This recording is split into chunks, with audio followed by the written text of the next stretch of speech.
gang, welcome back. Today we got a new pick blocking lesson. I'm feeling a little under the weather, so I may have a few brain farts, but the show must go on, so hopefully you'll forgive me if that happens. But today we're doing 3-finger alternating M. And this is kind of a companion lesson to that Charlie Crockett lesson we just did, Jamestown Ferry. And you'll see what I mean by the time we get to the end. But essentially what I mean by 3-finger alternating M is we're going to be using all 3 fingers, and the middle finger is going to be alternating between strings 3 and 4. But let's take it from the top. So we're just going to be using index and middle for now. We can leave the thumb down on 6, but it's not going to be picking. So what we want to do is do our pick on 5 and 3. And then we're going to set our fingers down on 4 and 5. And when we do that, the 3rd string is going to get blocked from the back of our middle finger. Right? So I don't bring my middle finger back down on 3 to block, because that's going to waste a lot of time having to go. Right? We just want to go straight to string 4, and we block 3 from the back of middle. And then, of course, 5th string gets blocked with index coming right back down on 5. And then same idea. Now we're going to pick 4 and 5.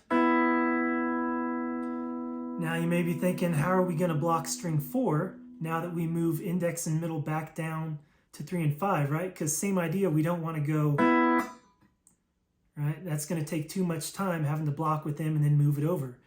And if you're thinking we're going to be blocking from the back of index this time, you're exactly right.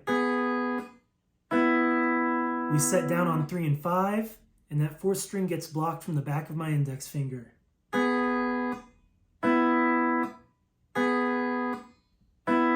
So that's the first part of this exercise, is just learning to pick and then not go back down on the exact same strings. We block and prepare at the same time. No matter if we're going up a string or down a string. Okay, that's part 1. Part 3, we're going to bring in the thumb. So after each pick, we're going to add in a thumb. Now you notice that when I set down, when I pick my thumb, I prep my index and middle at the same time. So again, 3 is getting blocked from the back of M, 4 is getting blocked with middle, 5 is getting blocked with index. And then same idea, now I'm going to pick 4 and 5 with index and middle, and thumb is going to come back down on 6 to block. And then we reverse it. When we pick thumb, now we're going to bring our fingers back down on 3 and 5. Right? And 3, 4, and 5 get blocked with middle on 3, in from back of index on 4, index on 5.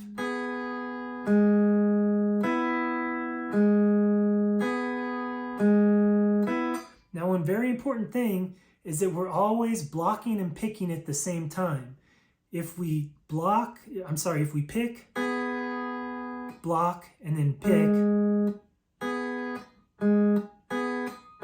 right? Again, I'm taking way too much time. It's got to be at the exact same time.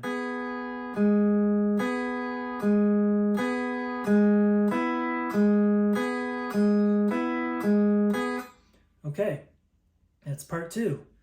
Now we're going to work it just chromatically. So we're going to go up a fret after each pattern. So we'll go 1, 2, 3, 4. Then a rest. 1st fret.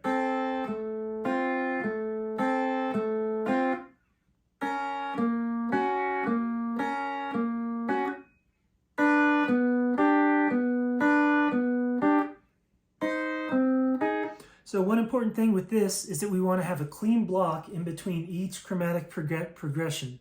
So say between frets 1 and 2, right? You want to hear that rest, total silence.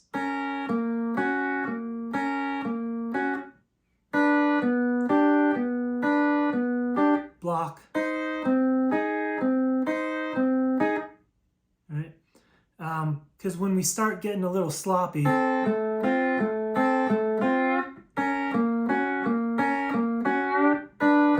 right, you start hearing that, and that's going to end up sounding really bad once we start bringing up the speed. Okay, so now it's time to go from a chromatic exercise into a C major harmonized scale. So essentially, our chords of the scale in C major are pedals down at 3, E flat lever minor at 6, we're at C major, D minor, E minor, right? We go up 2 frets, still E flat lever minor. Pedals down for the F, up 2 frets, pedals down for the G. All right, 13th fret, E flat lever minor for the A minor.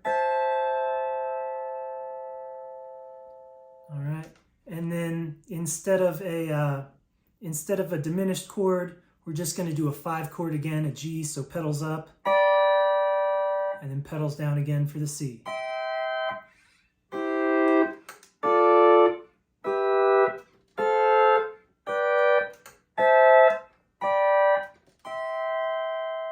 Okay, now we're going to work our pick blocking pattern with it. So, right, pedals down here.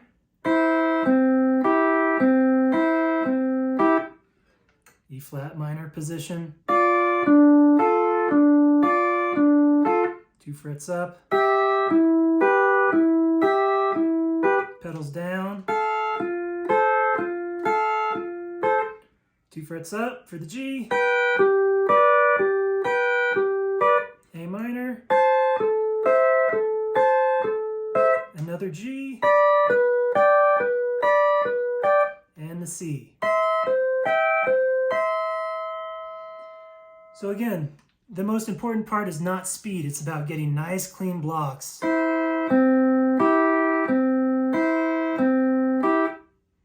And nice rests in between each position. And you'll notice, like going back to that Charlie Crockett lesson, if we take it from like the 10th step, you'll kind of hear it.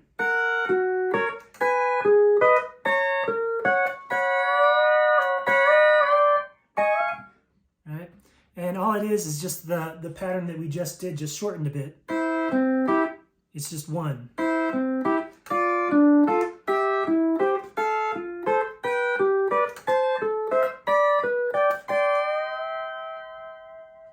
Okay, y'all, so there's your new pick blocking lesson. Hope you enjoyed it, and I'll be back with some more next week. Bye.